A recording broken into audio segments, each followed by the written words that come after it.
Mukupe goes after aide's aide. Mukupe praised just after a video of him telling Zanu PF supporters that the military will not allow MDC Alliance presidential candidate Nelson Chamisa to rule even if he wins the forthcoming elections surfaced.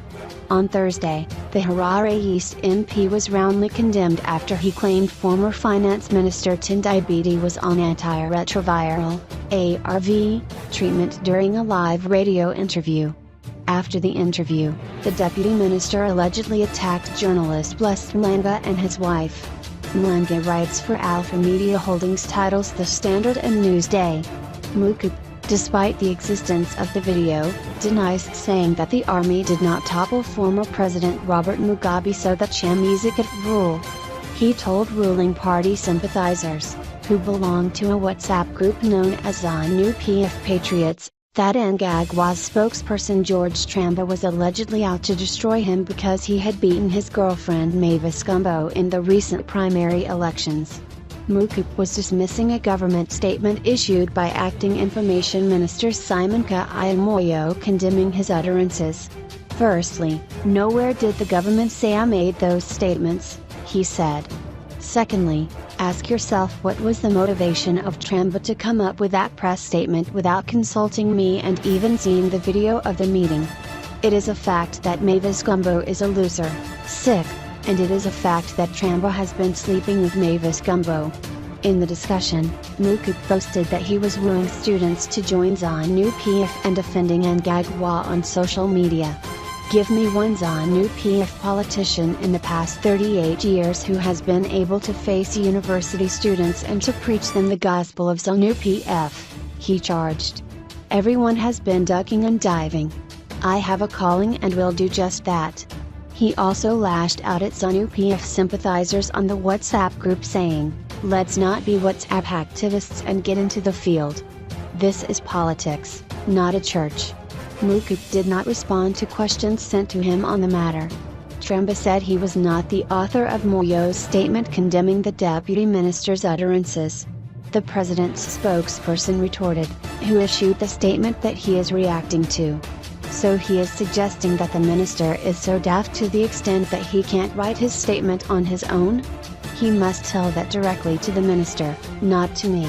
I will not respond to other issues that are peripheral. If he thinks the minister has no capacity to respond on behalf of government, then he is suggesting something else, which I cannot respond to. On the other hand, Gumbo said although she was aware of the WhatsApp messages, she was not interested in a fight with Mukupe. Meanwhile, the deputy minister issued a statement yesterday denying that he said the army would stop Chamisa from taking over for Mnangagwa and seemed to justify his attack against Biti and Mnangagwa. I feel it is of the utmost importance to apologize and clarify on some statements that have been misinterpreted and in some cases deliberately distorted and misrepresented, he said. I am a passionate supporter of both the president and our highly professional military, and for that I will never apologize. Mukupe said his utterances had been taken out of context by aggressive and unruly opposition elements. Let me be clear that I stand firmly with the president and government in calling for free and fair elections, he said. The former banker said his ARV's rant against Biti was a response to a provocation by the MDC Alliance principal who allegedly used vulgar language during the radio interview. Though I was abused and insulted by the tone and content of Biti's interview, I should not have responded in such a way, and I apologize for the offense I have caused by the remarks I made pertaining to ARVs, he said. He claimed Mnangagwa and his wife also provoked him during the interview at the ZBC-run radio station.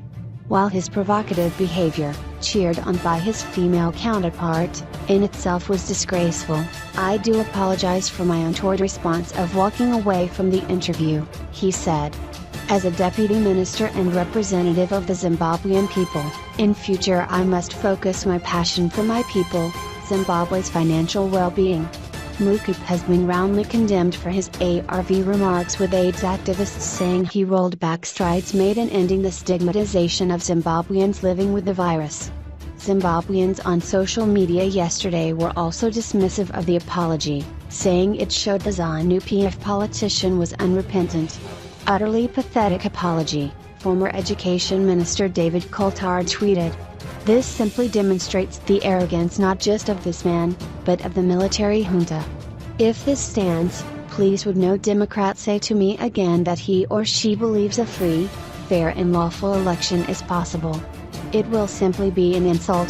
Mukupe also drew fire from social media users after he insulted Coulthard's son Doug for calling him out on his utterances about the army.